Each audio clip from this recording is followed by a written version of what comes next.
सहना भवतु सहनौ भुनक्तु सह वीर्यं करवावहै तेजस्विनावधीतमस्तु मा विद्विषावहै। ॐ शान्ति शान्ति शान्तिः। ॐ पूर्णमदः पूर्णमिदं पूर्णात् पूर्णमुदच्यते पूर्णस्य पूर्णमादाय पूर्णमेवावशिष्यते। ॐ शान्ति शान्ति। श्रुतिस्मृतिपुराणानाम् आलयं करुणालयं नमामि भगवत्पादं शङ्करं लोकशङ्करं शङ्करं शङ्कराचार्यं केशवं बादरायणं सूत्रभाष्यकृतौ वन्दे भगवन्तौ पुनः पुनः। ईश्वरो गुरुरात्मेति भागिने व्योमवद्व्याप्तदेहाय दक्षिणामूर्तये नमः।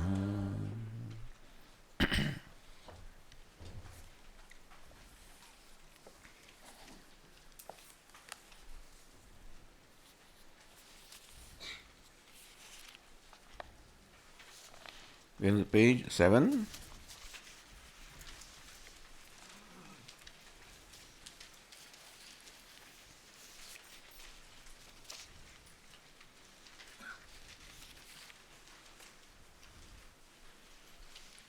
We'll read the page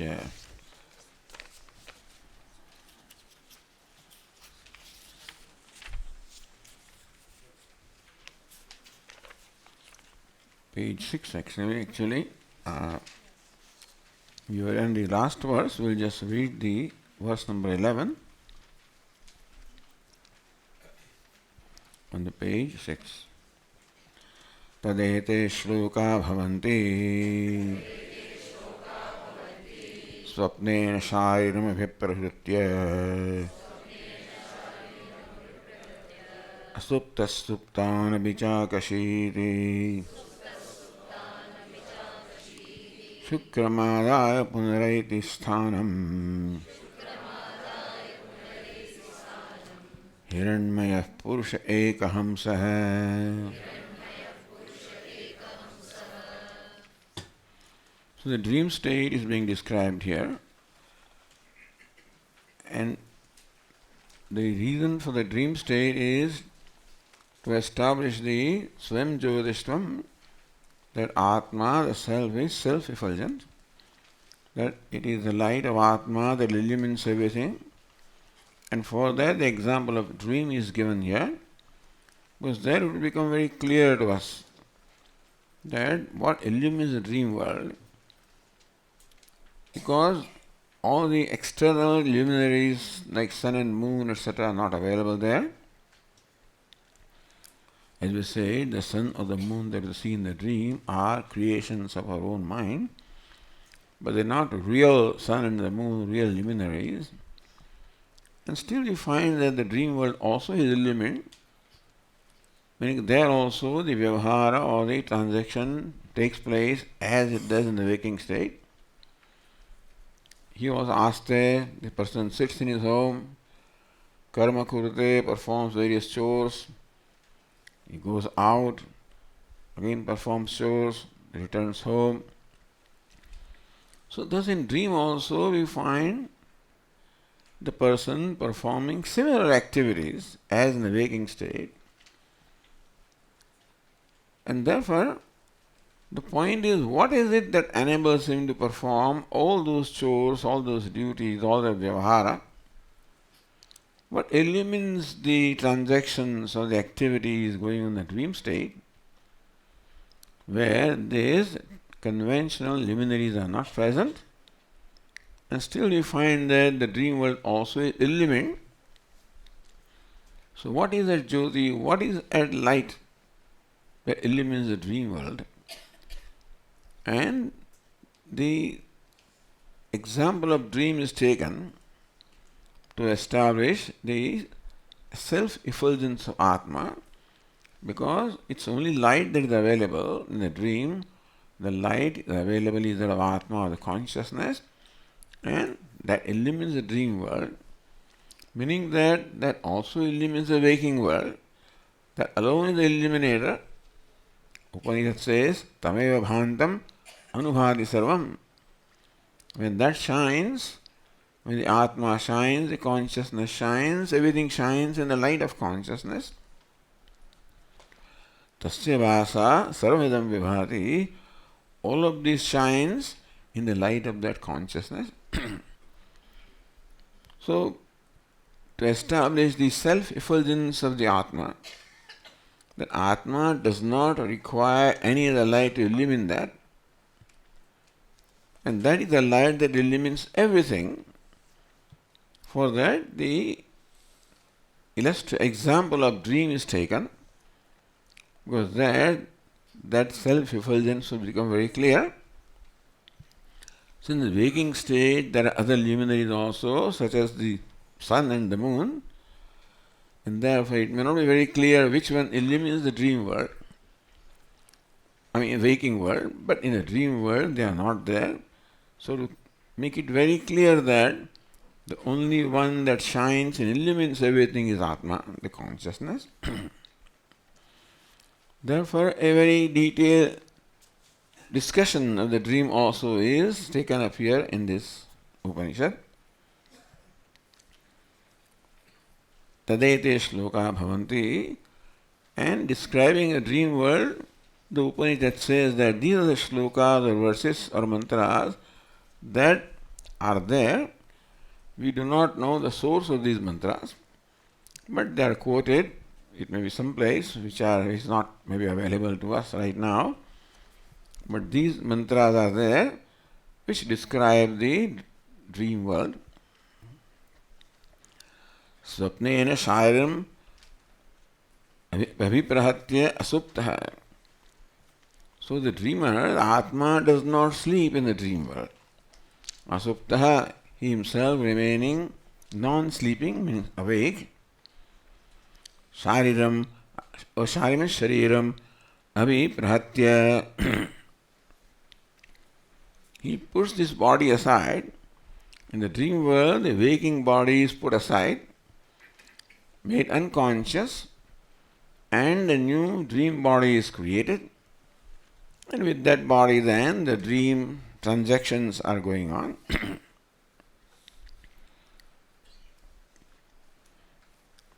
That time, all the sense organs of action, sense organs of perception, the body, everything is created for purpose of dream. After a dream is over, then again he comes back to the waking state. Now, some more verses are also given. Verse number 12, now on the page 7.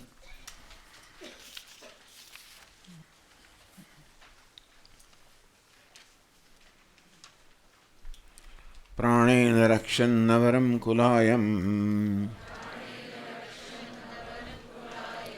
bahishkulayadamritascharitva sa iyate mrito yatra kamam hiranmayah purusha ekahamsah.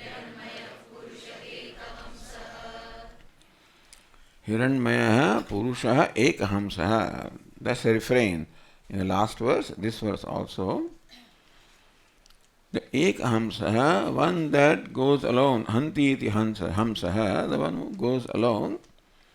Purusha, the Paramatma, the limitless one. Hiranmayah, the very shining one. So shining, self-effulgent consciousness, that is the Atma, and that goes alone, meaning that does not require anything else to illumine or to support it. It is self-existing, doesn't require for it anything to exist. Self-shining does not require anything else to illumine that. Self-sufficient doesn't require anything to make it complete. It is self-existing, self-shining, and complete in itself. So now when he sees experiences a dream world, the body that is in the dream is not this waking body. As we said, that this one, the self, makes the waking body unconscious and creates a new body for the dream. However, this body continues to remain alive, so that when the dream experience comes to an end, he comes back again to this body. Meaning that even though this body is not used in the dream experience, the body is protected anyway, it is kept alive. This body is not good for experiencing dream objects, as you say, because dream world is a different kind of a realm, is a subtle realm. The objects also are subtle, meaning the creation of the mind, and therefore to experience those objects in the dream, you require a body appropriate for that. Just as when you go to heaven, this body is not adequate, you require a new body to experience the objects of heaven. So also, to experience the objects of dream, you require a body which is compatible to those experiences. Therefore, a new body is created for the dream. This waking body then becomes motionless, doesn't become lifeless, but it just lies there, still breathing. Thus it is protected all right, so that after the completion of the dream experience, the Atma again comes to this body and performs its waking vyavahara. So pranayan rakshan avayam kulayam avaram kulayam.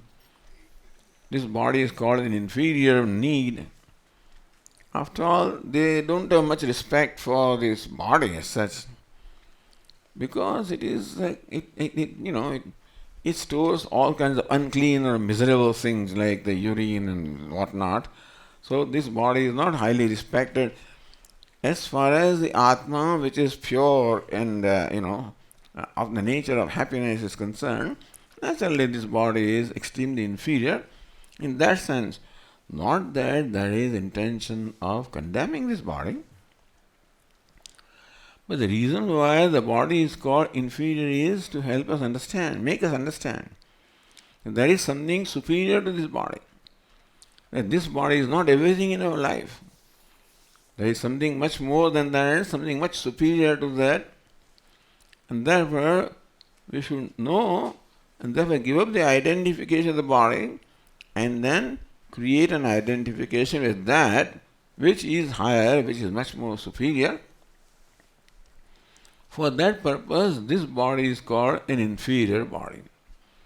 It is as to condemn, but only to something is condemned to praise something else. So idea of perhaps looking down upon this body is to praise the Atma. Bahishkulayat amrutah charitva. He preserves the unclean body and roams out of the nest. Roams out of this body.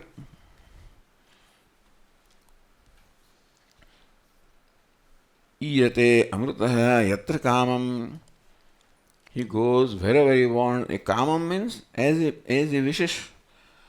So this Atma, leaving this body here, goes out of the body wherever he wants and gains whatever experiences he wants. Last night, for example, I was dreaming about, Canada. Then I met people there and went to different places, and so I went out there. When the fellow is in Canada, he maybe dreams of Rishikesh.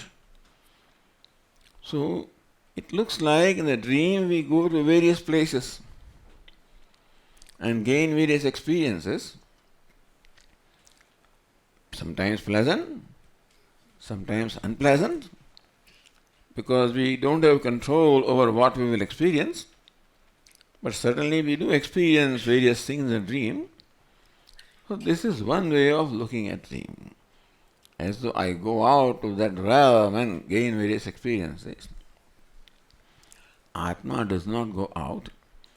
The dream world also is within, but the way you feel when you are experiencing dream is as though you are in a different realm, you are in a different place. So from that standpoint it is said here that this person leaves his body here, inferior body here, and goes out wherever he wants. There is no intention to say that Atma goes out. He creates his own world, but the way the experience is, or the way we feel is that we go out in the state of dream to a desired place and gain desired experiences.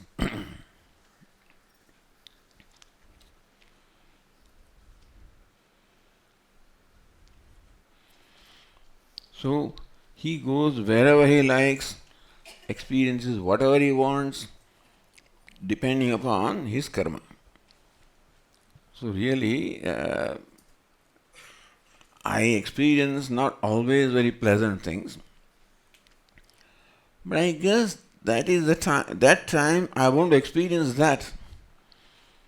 Later I feel that I would not want to experience something unpleasant, but maybe in the dream that is what I wanted, and that's what I experience. So whatever I want, I experience in the dream state. Basically, what it means is that whatever karma is responsible for the dream state, whatever experiences are the result of our karma, those experiences take place. And this is then, when the dream is over, he as though comes back to this world or comes back to his body.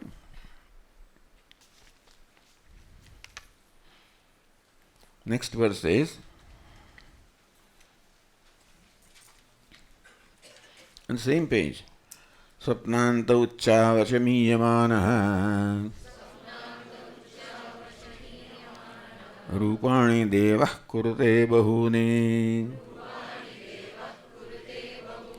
Uteva stribis hamodamanaha Jakshadute vapi bhayani pashyan.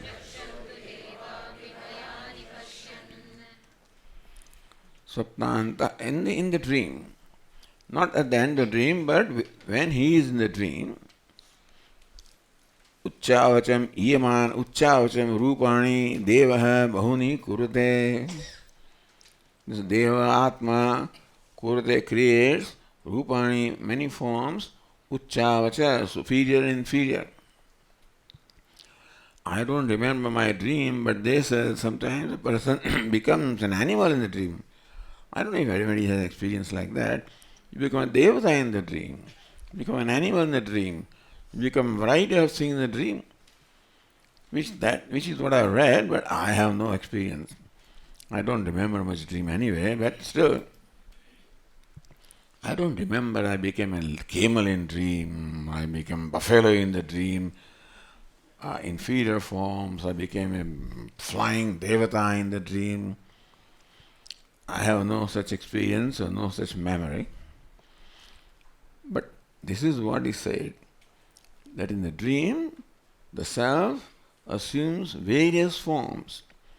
Ucchavacham, superior, he can become devatas and things like that. Inferior, he can become animals, etc.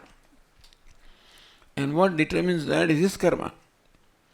It is karma that determines what kind of bodies he will get in the dream and what kind of experiences he will have.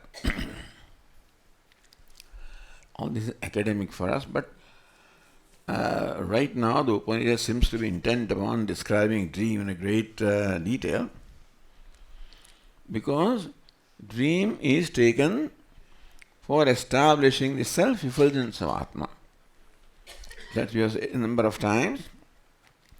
Atma is self-effulgent. In the waking, dream, deep sleep, anywhere, any state.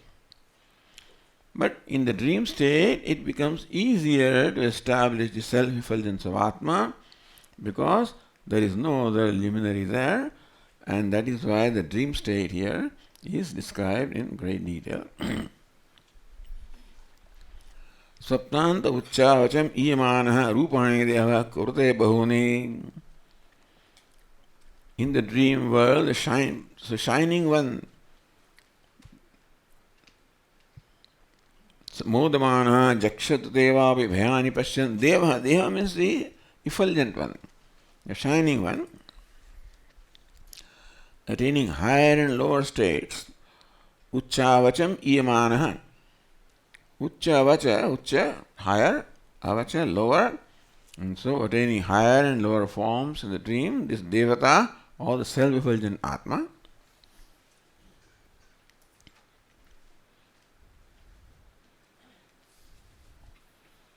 kurute bahuni rupani, and thus put forth many forms. As I said, I don't know whether I go through many forms in a dream or not, but that is what is traditionally said. Some of you may have those experiences, I don't know. You can relate to them in the evening, If you had some experience in a dream where you assume some different kind of forms, Swami in the dream became a devata, you need not say other things. But if you become better, superior things, you can say that,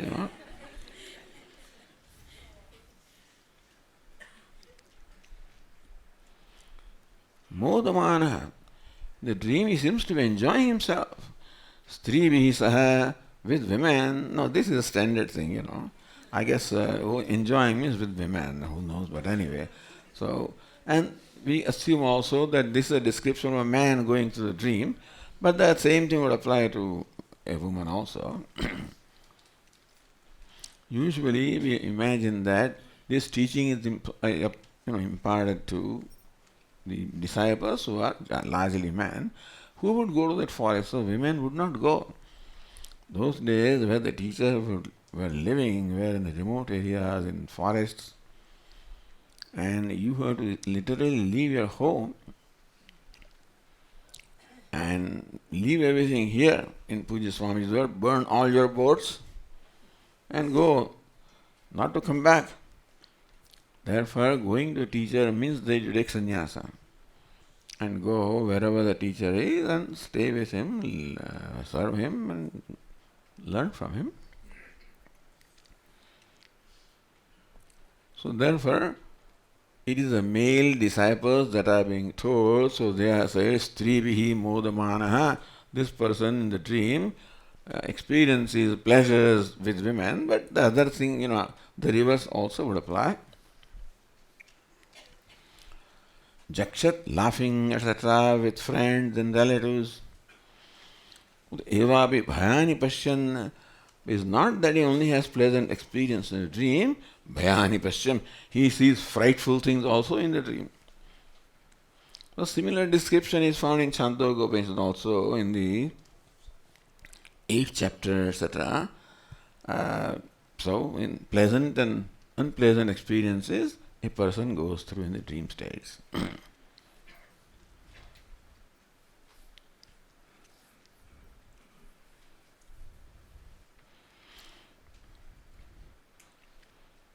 And now we go to the verse number 14.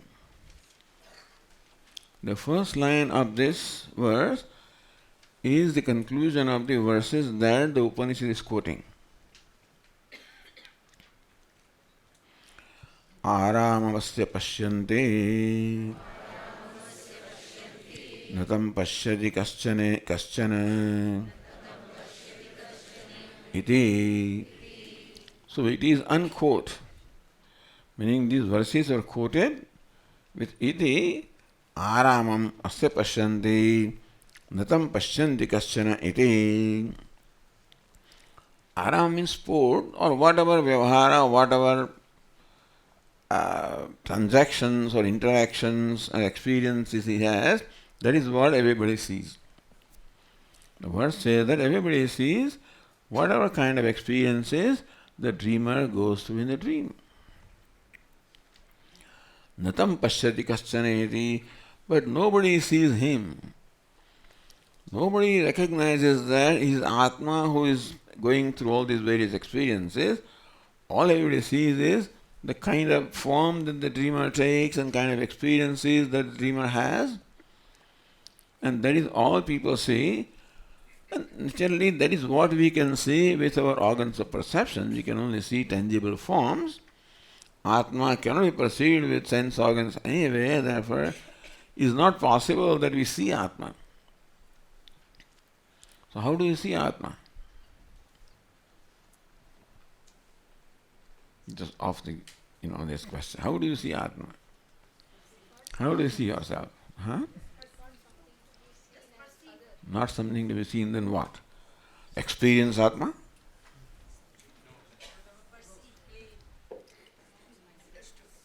What is self-knowledge? Knowing the self. Is it seeing the self? Atma vare drashtavya. This Upanishad itself says, Atma vare drashtavya. Atma must be seen hai Maitreyi. So what is that? Atma is to be seen? Who sees Atma? Atma sees Atma. Now that's not possible. One cannot see oneself because one cannot simultaneously become seer and seen, subject and all. You can't split yourself into two, into drashta and drushya, the seer and seen. But you have to see or know Atma anyway, you have to know yourself anyway.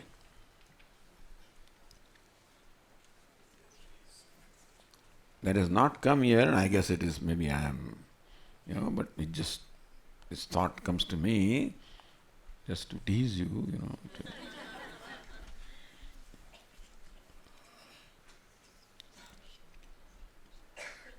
Self-realization, self-knowledge. So, it is that you see the self, experience the self. Can you see the self? No. Can you experience the self?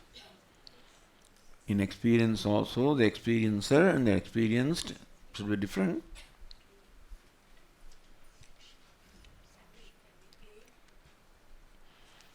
So here, just as the story of the 10th man, now you remember the 10th man story. Yes, I am the 10th man. When he was told, hey, you are the 10th man, he had realization, I am the 10th man. So what happened that time? We discussed this.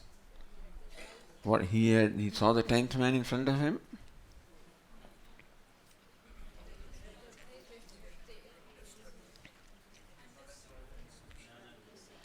We said only the avaranam or ignorance was gone. His notion that I am not the 10th man was gone, because 10th man he was. So you are Brahman. The notion that I am not Brahman, right now, what's my notion about myself? I am not Brahman. That being the case, I fail to see Brahman even though I am that, just as that person failed to see the 10th man even though he was 10th man. I fail to recognize that I am Brahman because I already concluded that Brahman is different from me. I am not Brahman. So what needs to go is this false conclusion about me. I don't have to become Brahman. And seeing Brahman is seeing the self is becoming the self. You already are. And so what is necessary is for this notion to go. That's called ignorance. Ignorance has to go. Ignorance has created this false notion that I am such and such. And there are reasons for that. I am born in this body. Not only am I born in the body, but with a habit of taking the body to myself. So I am born with ignorance, and ignorance creating these false notions. I am the body, I am the mind, I am so and so. So what is necessary is neti neti, all of those notions have to drop. Then I remain what I am, which I am, but on that I have added a lot of things. Upon me I have added many things. I am a man or a woman, or tall, short, great, not great, bright, not bright. All these notions which are because of the identification with the upadhi. So thus Upanishad teaches neti, neti, neti, not this, not this, not this. I'm a man, you are not. I'm a woman, you are not. I'm smart, you are not. I'm dull, you are not. Whatever I say, not. Meaning that the notions arising from identification, you are not. So this is a process of letting go of the false notions that have arisen in me on account of natural identification with this body, mind, complex. So ignorance has created these notions, and dispelling ignorance means recognizing these as notions and letting them go. That is, by the way, Aramam asti pashyanti natam pashyanti kaschaniti. Everybody sees the sport of this Atma, but nobody sees the Atma. So this is, iti means the unquote, various verses have been quoted here in support of the description of the dream world.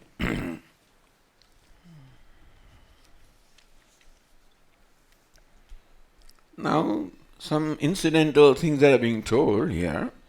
So if you read further,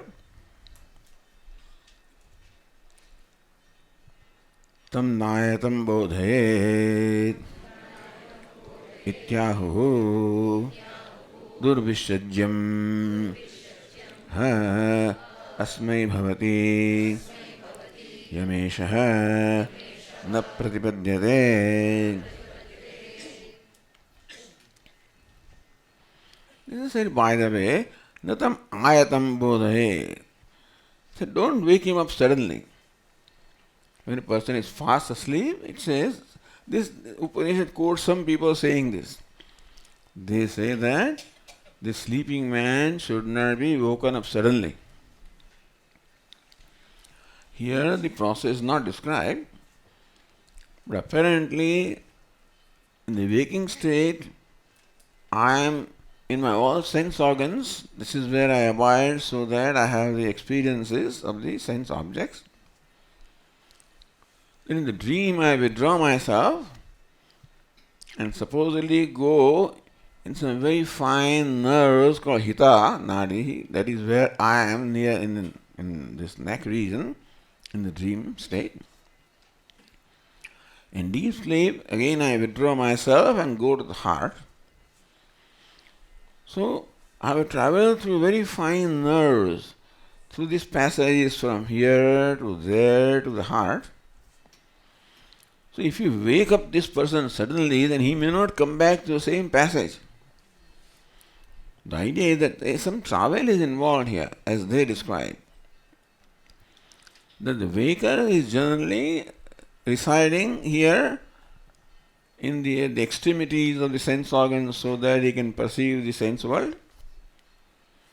In the dream, he withdraws himself and goes to the region around neck in some very fine nerves called the hita anadya. And in deep sleep, he further withdraws himself and goes to the heart. This is for our general information right now. But the point is, when it says here that you should not wake him up suddenly, because for waking up, he has to travel back from the heart to this and the fine nerves and then to the extremities of our sense organs. Therefore, the waking process also should take place in its own way. If we suddenly wake him up, then maybe he may not return to the same passages and he may get lost someplace. Sometimes they say he may become blind or something like that, I don't know, but these things that are said about suddenly waking up a fast asleep person. So he says, it is said here, tam na ayatam bodhet ityahuhu. Ayatam means suddenly. They say that you should not wake up the man who is fast asleep, do not wake him up suddenly.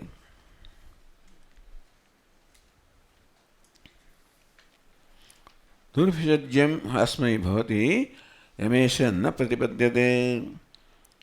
See the translation, because if it does not find the right organ, the body becomes difficult to doctor. Meaning, if it does not find the right passage to return into the waking state, and then he gets lost in some place, in all these nadis, etc., it may be very difficult to treat him.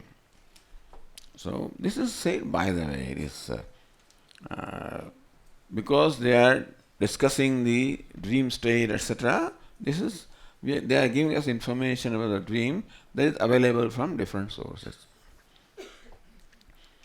That is not the main topic here. Main topic is a dream and the self-experiencing dream, and that is where Atrayava I am Purusha Swayam JyotirBrahmana. In the dream, he is self-effulgent. So the illustration of dream is given to establish the self-effulgence of the self.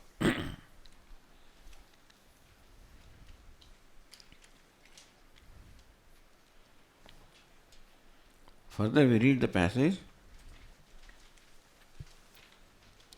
Atho khalu ahu jagradesha eva asya eshaha iti yani hyeva jagat pashyati tani suptaha iti. About the dream, various opinions prevail, and one opinion is stated here, that in the dream also he sees the same objects that he sees in the waking. Meaning that in the dream, if you see a horse, it's a waking horse that he sees. Horse is an example of whatever it is that you experience in dream, that waking objects. This is an opinion that some people have, which is not accepted by the Upanishad. It's stated here.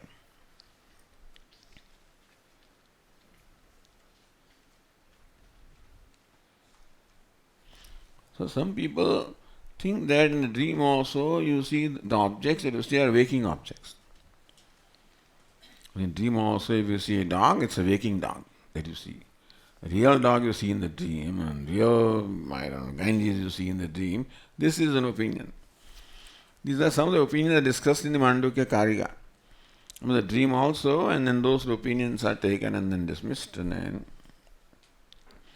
established. A dream is purely a projection of the mind. Dream experience takes place in a very fine nerve, and that is where the mind projects the dream world. And that to establish a dream is mithya, the Karikakara says that in the dream you see elephants and you see mountains, etc., etc., and there is no room for those things. Where the dream experience takes place are very fine nerves, and there is no room for a mountain, an elephant, etc., which means that there is simply a projection or is unreal. To establish the mithyatvam of the dream, it is established, shown how the dream objects are not real. They are simply projections of the mind. So if you see Ganges in the dream, it is not this Ganges, it is the one that is projected by the mind. But here an opinion is stated. Some people feel that in the dream also you see the same objects that are there in the waking, which is not the right opinion.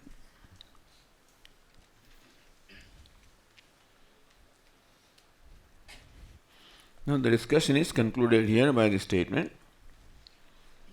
Atrayam Purushaha Swayam JyotirBrahmana Soham Bhagavate Sahasram Dadami At Urdhvam Vimokshaya Bruhi Iti.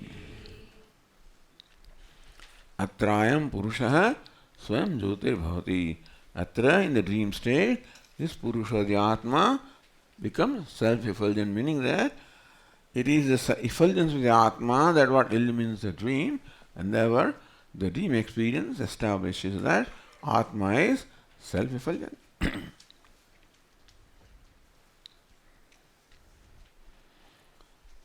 But King Janaka is not quite satisfied with this much Upadesha. So that we'll see tomorrow. But it says, Soham Bhagavate Sahasram Dadami. To Venerable Sir, I'm offering 1,000 cows. Sahasra means 1,000, that means 1,000 cows here. To the Venerable Sir, I'm offering 1,000 cows. I mean, how many cows King Janaka had, I don't know. But every time he keeps on offering 1,000 cows. How will Yajnavalkya take all those cows and where will he put them? I don't know anyway. But I shouldn't say this really, because that is disrespecting the Upanishad. And I think the Swamis may not appreciate this kind of comments of mine. But, sometimes I wonder. Because this Ramcharitmanas, so the person was talking about the Ramayana, which is written in Hindi, even Ramayana in Sanskrit, Valmiki Ramayana. So they also describe like this, that King Janaka offered Dasharatha some million cows and this. And so I count, where million cows will actually stand, I think they don't have that amount of the big country, for them to stand. But this is how I think. I'm not supposed to think that way. We are supposed to accept them, with respect. And so some of this thinking is no good. The thinking I state before you is not right. That is not respectful thinking, So, but here it says, so Sahasram Dadami, King Janaka says that in return for the Upadesha that you have given me, I offer you 1,000 cows. He has been offering 1,000, this is additional 1,000. But still, the Upadesha that you have given me is not adequate for moksha. Ato urdhvam vimokshaya bruhiti. Further, please tell me the means of moksha. Meaning the Upadesha that you have given is not quite adequate for attaining moksha. Therefore, you please tell me further. So thus he keeps on extracting from Yajnavalkya more and more, and a point will come where Yajnavalkya thinks that, hey, this fellow will take away everything that I have, But this is how the dialogue goes on, and we'll continue tomorrow. Om Purnamadah Purnamidam Purnat Purnamudachyate Purnasya Purnamada Purnameva Vasishyate. Om Shanti Shanti Shanti.